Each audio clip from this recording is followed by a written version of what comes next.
Hello everybody, welcome to the Secret Identities YouTube channel. I'm Andy from Secret Identity Comics. So this one's a bit of a free-form thought diarrhea of something which has been just sort of tinkering away in my mind for a little while. And it is, are we now ready for some brighter, sunnier, dare I say it, happier comics? Let's chat. Okay, so listen, this is a bit freeform. I don't really have many notes. It's just, again, it's been in my mind for a little while now. And sometimes it's hard to separate the way you personally feel from the rest of the world. You can't help but sort of put your perspective onto everybody else, almost as if the world shares the same viewpoint. And if the world did share the same viewpoint, it would probably be a much simpler world, maybe happier. Certainly there'd be less trouble. But anyway, again, this has been in my mind for a while, and I was listening to a podcast the other day called The Rest is Entertainment, which is a nice, fun podcast. And one of the hosts, Marina, made a point, which was that at the minute, the sales of these blind bags are doing really well. These are the bags, I'm sure you know, where you take your chances. You basically buy it for £5 or whatever, and you don't know what's going to be inside. Some of the contents are much rarer than others. I mean, no different than Pokemon cards or anything else. So, I mean, is that a form of gambling? That's an interesting topic too, but that's not what I want to talk about. Her point is that they're actually really expensive. They're very expensive for what you get inside, especially when you're hunting down a rare one, but you're most likely to get a common one with not much value. But the sales are spiking, and something which economists kind of believe is that these sort of micro treats, these small treats to yourself, are the sign of a weakening economy, unfortunately. The reason being is when people feel financially secure, they feel more comfortable making bigger purchases, bigger treats, be that a holiday or a new video game or anything like that. But when you see this spike in smaller transaction items, it indicates that people are feeling the pinch, but they still want to have that treat for themselves. And that really sort of chimed with me. And as I sit here staring into the lens of a camera, all of a sudden, I am struggling to connect the threads. But I think the reason it chimed with me was because I hope comics do the same. Obviously, I'm a comic retailer, so I hope that that sort of micro treat will increase. And it made me think about the way a challenging world affects our behavior, be it spending or how we like to spend our free time. Let's say that. And again, I keep saying this, but this is really ill thought out. So I'm sorry. I feel like I'm wasting your time and my own. I feel like a teacher, like you should be a teacher scolding me for wasting everyone's time.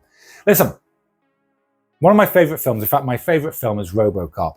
It's a fantastic film, but it is quite bleak. Now, I enjoy RoboCop the most when I'm in an otherwise good mood. Not that it brings me down, but I can enjoy it for what it is so much easier when the weight of the world is not already on me. Because that's a film which, if you're in the wrong frame of mind, can pull you down a little bit. Many films are like that. Many forms of media and art are like that, of course. The world's in a really weird place at the minute.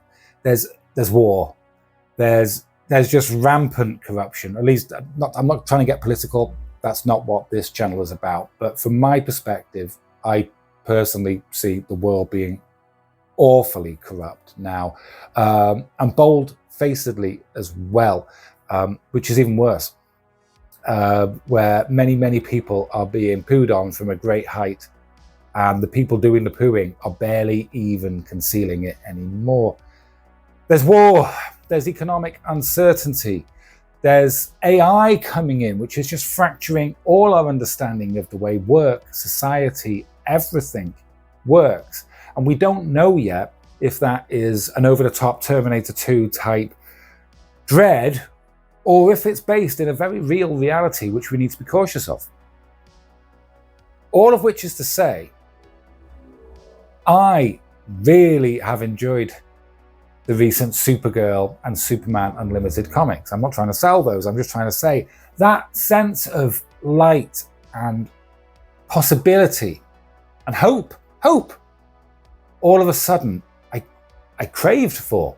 Now, I still love all my dark horror stuff. I'm still a Batman guy. I can't wait for some new Swamp Thing, all the indie horror stuff. I'm not saying I don't like that anymore. I'm just saying I felt the need for a breath of fresh air. And there is this buzz for this Superman film. And I think it's because it just looks hopeful. I mean, yes, it's a superhero film and there's going to be challenges and bad guys and threats, presumably quite existential threats, but it also looks full of heart. And you've got crypto, and I'm all for it. I can't wait. So what do you think? Am I talking complete nonsense? But are we ready for more light-hearted comics? We've gone through a period where even Spidey is gritty and has problems. I mean, Spidey always had problems, but he was always kind of bright and quippy as well. Batman's about to be rebooted by Matt Fraction, and we're going to get, it's a grey and blue suit, for goodness sake. Grey and blue. I mean, it's old school, and not blue because, you know, they didn't have the printing technology to make black look convincing. No, I think it's just blue, and it's one shots, and it's going to be, presumably, supposedly, a bit less gritty. I mean, Batman's becoming less gritty. Batman.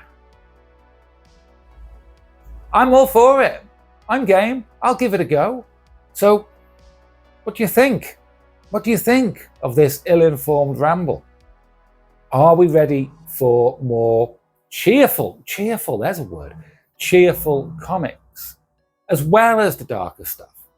Has the age of gritty passed? Because the world has gone that way. And I suppose what I'm getting at, now that I feel like the idea's formulating more soundly in my head, is that what we often crave in our media is the opposite of what we see in the world. I mean, as I say that, that sounds ridiculous because anyone watching this, some of you are going to be my age and be thinking a bit, oh, this politics situation is really worrying me a bit. Some of you are going to be much younger and you're just getting ready to sort of maybe start your career and you feel full of optimism. Or maybe you're at that point and you don't feel optimism because you're thinking the jobs are drying up. There's so many different viewpoints in the world. So again, I realize how ludicrous it is that I'm trying to just put my current state of mind onto everybody. And I don't mean to do that really, but it keeps coming back to me, this readiness for something more optimistic. And I do wonder if that's because at the moment the world looks really bleak because of what I've said before. So hey, I don't know how long I've been rambling for, but I feel I've made about half a point about 50 times. So I should probably sign off here. This really was just a free-form ramble. I'll be better next time, I promise. I'll have notes and all sorts, probably, maybe. Let me know your thoughts in the comments below. Please like and subscribe. That would be awesome. If you've got any things you'd like me to talk about, be that the comic industry, comic shops specifically, of course, or around the world of comics, I love doing that. So thank you for watching. If you made it to the end, you're a brave soul. Thank you.